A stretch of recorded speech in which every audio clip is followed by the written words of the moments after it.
Ja, motortechnisch 1600er Versagermotor mit einem Viergang, Standard 75 PS Maschine, das was eigentlich damals jeder hatte.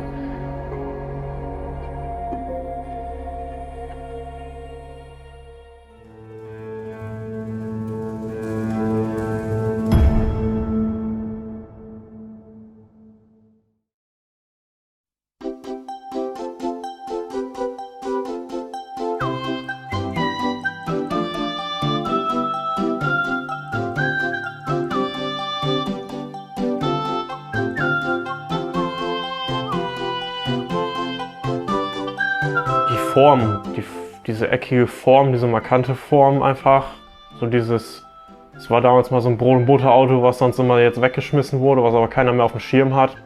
Das ist einfach so das Schöne an dem Ding, ne? Keiner hat den auf dem Schirm, jeder sagt, hä, was ist denn das? Könnte ein Ascona sein, ja. Und das ist einfach das, was an dem Auto so geil ist, ne? Und vor allem halt die Farbe, ne? In diesem Rentnersilber. Moin, ich bin Pascal aus dem schönen Ostfriesland und ich fahre einen Opel Ascona C.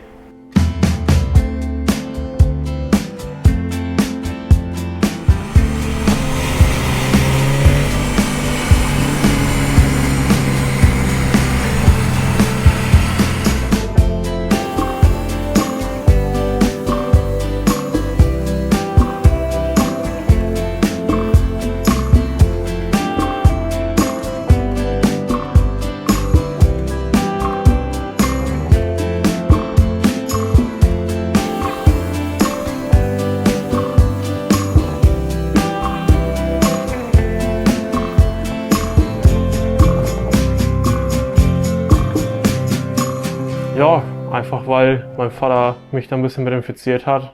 Der ist seit über 30 Jahren bei Opel, immer mit aufgewachsen, immer nur in Opels gesessen. Und da war die Frage, beim Oldtimer-Kauf, was gibt's? Ja, gibt's einen Golf 2? Ja, nee, ja. Und dann habe ich gesehen, was gibt's denn bei Opel so? Ja, dann habe ich den Ascona gefunden, ne? Ja.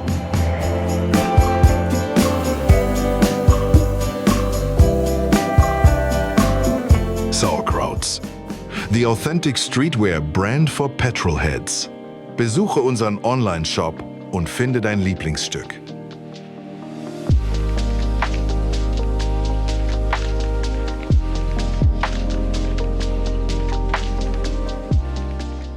Ja, also zum Auto gekommen bin ich einfach, ich habe auf Kleinanzeigen geguckt und habe nichts Passendes so beim Golf-Thema gefunden. Dann habe ich einfach mal geguckt, was gibt's so bei Opel, ne? Und dann habe ich bei eBay die Begrenzung mal ein bisschen rausgenommen und habe mal geguckt, so was ist hier jetzt einfach an Opel bis Baujahr 90 irgendwo bei uns in der Nähe, so im Umkreis von 40 Kilometern. Und dann stand tatsächlich im Nachbord der zu verkaufen für ein paar hundert Euro. Und dann dachte ich, weißt du was, da fährst du hin, den guckst du dir an, das muss es sein. Boah, Zustand war innen immer noch wie jetzt, nicht perfekt, aber jetzt auch nicht verbraucht oder sowas. Und rosttechnisch war halt schon schlecht. Er lief gut, er fuhr gut, aber rosttechnisch, wie es sich für einen Blitz gehört, kannst du durchgucken, ne?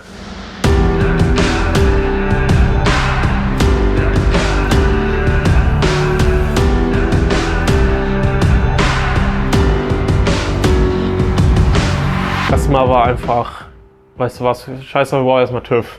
Ne? Federn sind gleich mit reingewandert. Ne? Die hast ein paar KAW-Federn da reingeschmissen. Erstmal ein bisschen runter. Ein paar Räder gab es dann auch gleich, aber auch nichts Besonderes. Das waren noch so ein paar Evel Le Mans oder was. Also eigentlich totaler Fehlkauf für das Auto. Und sonst war als größte Mission eigentlich ein bisschen Bremsleitung neu machen und vor allem Bleche. Radläufe hinten waren weg, die habe ich neu eingeschweißt. Die Endspitzen, da hatten sie ein altes Verkehrsschild eingeschweißt, also ein altes Ortsschild da reingebraten. Ja, so wie es damals ja typisch war, ne? Das Ding stand bei dem Vorbesitzer auf 10 Jahre mindestens in der Scheune. Da war dann natürlich die ein oder anderen Sachen weg, ne? Achsaufnahmen vorne, das ist alles so die besten Stellen für so einen Opel, wo sie dann doch gerne mal durchrosten, ne? Und klar, ne, dann reißt du ein Blech da ab, guckst auf das Blech da drunter und siehst, das ist auch mit weg, das ist alles Schrott, ne? Und dann denkst du dir wirklich, Alter, was hab ich mir hier angetan, ne? Aber im Endeffekt nützte nix, Bleche und irgendwann wurde es dann wieder ein Auto. ja, dann ging das Ding irgendwann mal zum Maler.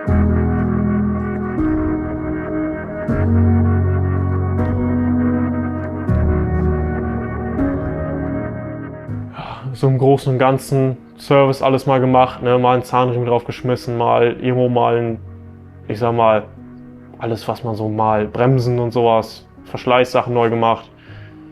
Das Ding war schön beim Lack, der ist von außen einmal neu geduscht worden, weil einfach die ganzen Bleche neu gekommen sind. Da kannst du nichts mehr bei lackieren oder was.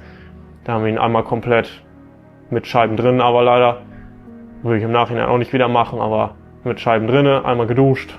Ja, Felgen, Fahrwerk. Felgen eigentlich eher eine Notlösung, weil die alten ziemlich vermackt waren und vor den ganzen Treffen dieses Jahr gab es dann eine Kurzschlussreaktion. Ich brauche neue, was lieferbar, irgendwas bestellt bei Japan Racing, was lieferbar war.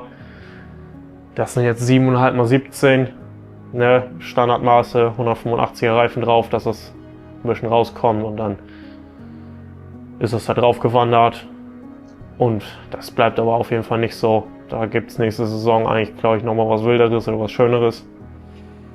Ja, und fahrwerkstechnisch sieht man ja, da ist die Luft raus. Ich sag mal, da ist viel Arbeit reingeflossen. Das ist ein Eigenbaufahrwerk. Da sind TA-Dämpfer verbaut, die es für das Auto gab. Ja, sind dann aber mit Luftbälgen aus den USA, so aus dem Wohnmobilbereich, sagen wir mal. Ja, und dann hat sich das alles ein bisschen da in dem Auto eingefunden, ne? Hier mal, da mal. Hinten die ganze Luftsteuerung und sowas muss auf jeden Fall soll nochmal Hardlines kriegen, aber ansonsten, ich sag mal, Hinterachse ist komplett umgeschweißt, eine komplett andere drinne. Hinten die Bälge, alles vernünftig verschraubt, dass das alles irgendwo ein bisschen Hand und Fuß hat. Ist natürlich TÜV-technisch, können wir uns jetzt drüber unterhalten, aber müssen wir besser nicht. Ne, ich sag mal, fahren tut's gut, geht gut hoch und runter. Und ich glaube, so Ascona-technisch gibt es, glaube ich, nicht viele, die da auch nochmal ein Luftfahrwerk drin haben. Und das macht so den Reiz. Deswegen auch Luft, weil da die KW-Federn, das stand gut. Aber mit der Luft ist es doch einfach was Besonderes, was Einzigartiges. Ja.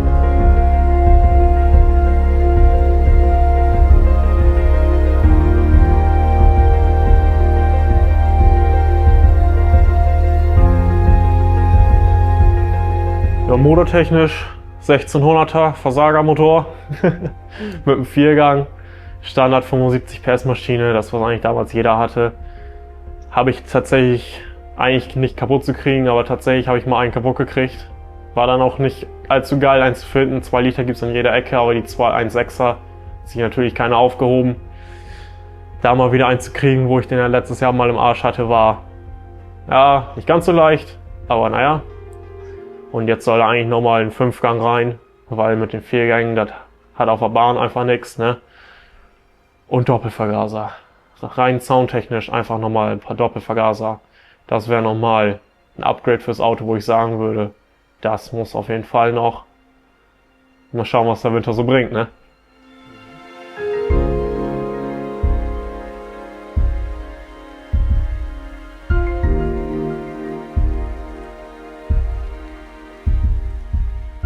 Ja, der Innenraum nicht der beste, das ist einfach so.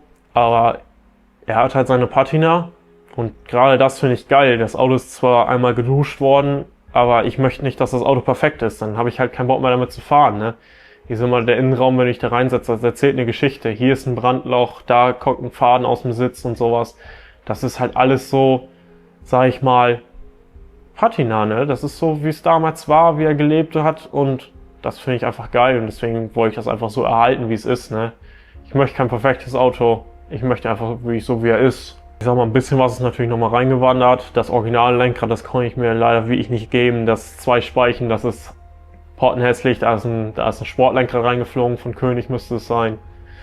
Schrotgurte war ein Muss bei so einem alten Hobel, das ist halt einfach geil. Das ist ein geiles Gefühl, wenn du die umhast, die sehen geil aus, passen gut zum Auto, finde ich.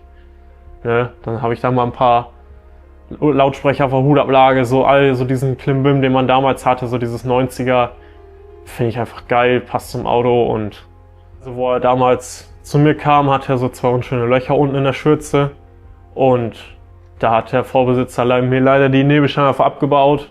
Da gab es dann aber lustigerweise von Mama und Papa zum Geburtstag einen schönen Satz Heller mit den passenden Kappen. Und das passt zur Optik vom Auto einfach wie Arsch auf Eimer. Ne? Das ist halt einfach so das musste, genauso wie ein anderer Auspuff. Ich sag mal, ne? Wenn das Ding schon keinen Cut hat, dann darf er gerne röhren. Deswegen Eigenbau, Auspuffanlage mit Powersprint-Dämpfern. Schön in Edelstahl. Ich sag mal, der macht schon Laune, das macht schon Spaß. Und dann, das ist gleich ein ganz anderes Fahren, als wenn du da eine Flöte drunter hast, ne?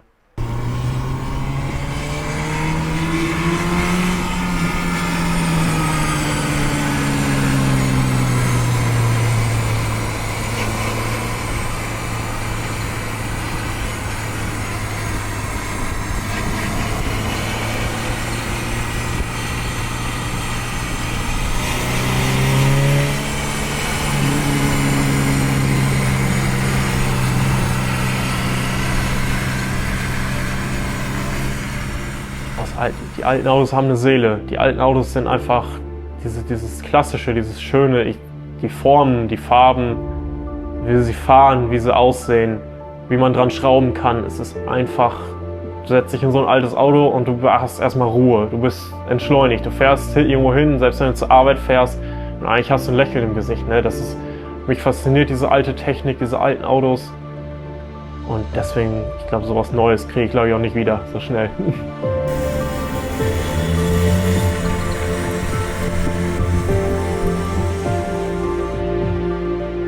Es riecht anders, es fühlt sich anders an, es ist alles ein bisschen schwergängiger, es ist alles ein bisschen schöner, finde ich. Man fühlt sich einfach wie damals, ne? Wenn du in dem Ding sitzt und fährst da ein bisschen durch die Gegend, das ist keine Rakete, aber das ist leichtfüßig, das fährt, ist flott, ist in Ordnung. Ja, also eigentlich ganz angenehm, ne?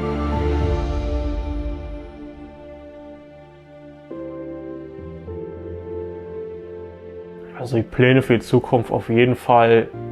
Doppelvergaser wäre ein Träumchen, rein soundtechnisch schon. Die Wahl der Felgen muss ich für nächste Saison, würde ich die gerne nochmal tauschen. Also wenn da nochmal irgendjemand eine Idee hat, gerne in die Kommentare. Da bin ich offen für Vorschläge. Gerne auch dreiteilig oder so, da bin ich offen. Ich sag mal, ein neues Projekt habe ich ja schon draußen wieder vor der Tür stehen. Der Porsche 944. Traumauto gewesen, seitdem ich das erste Mal auf dem Golo Times war. Da habe ich mich in so eine Karre verguckt vor 3 Jahren und irgendwann habe ich gesagt, so jetzt, wenn nicht jetzt, wann dann? Ne? Jetzt habe ich mir den angelacht. Der kriegt im Winter nochmal ein bisschen Farbe, ein bisschen Liebe, ein bisschen Felgen. Aber das wird erstmal, das soll ein bisschen das Fahrauto bleiben. Und er hier bleibt so ein bisschen zum Dümpeln, für Show. Ja.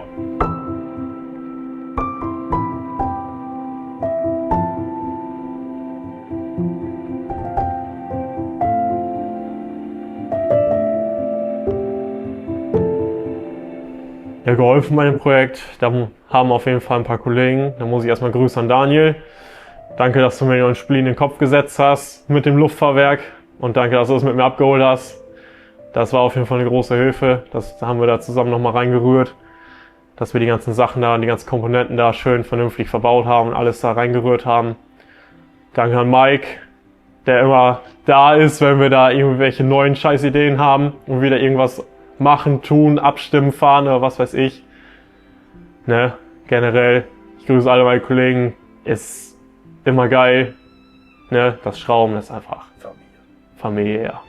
Ja, und vor allem auch, ne, bei meinem Vater, der hat mir da die ersten Jahre oder die ersten Male beim Schweißen gute Unterstützung geleistet. Ne? Ohne den hätte ich das, glaube ich, auch nicht angefangen. Ich glaube, mittlerweile kann ich mir da gut helfen. Aber damals, wo ich das Auto gekauft habe, vor ein paar Jahren, da sah die Welt noch anders aus.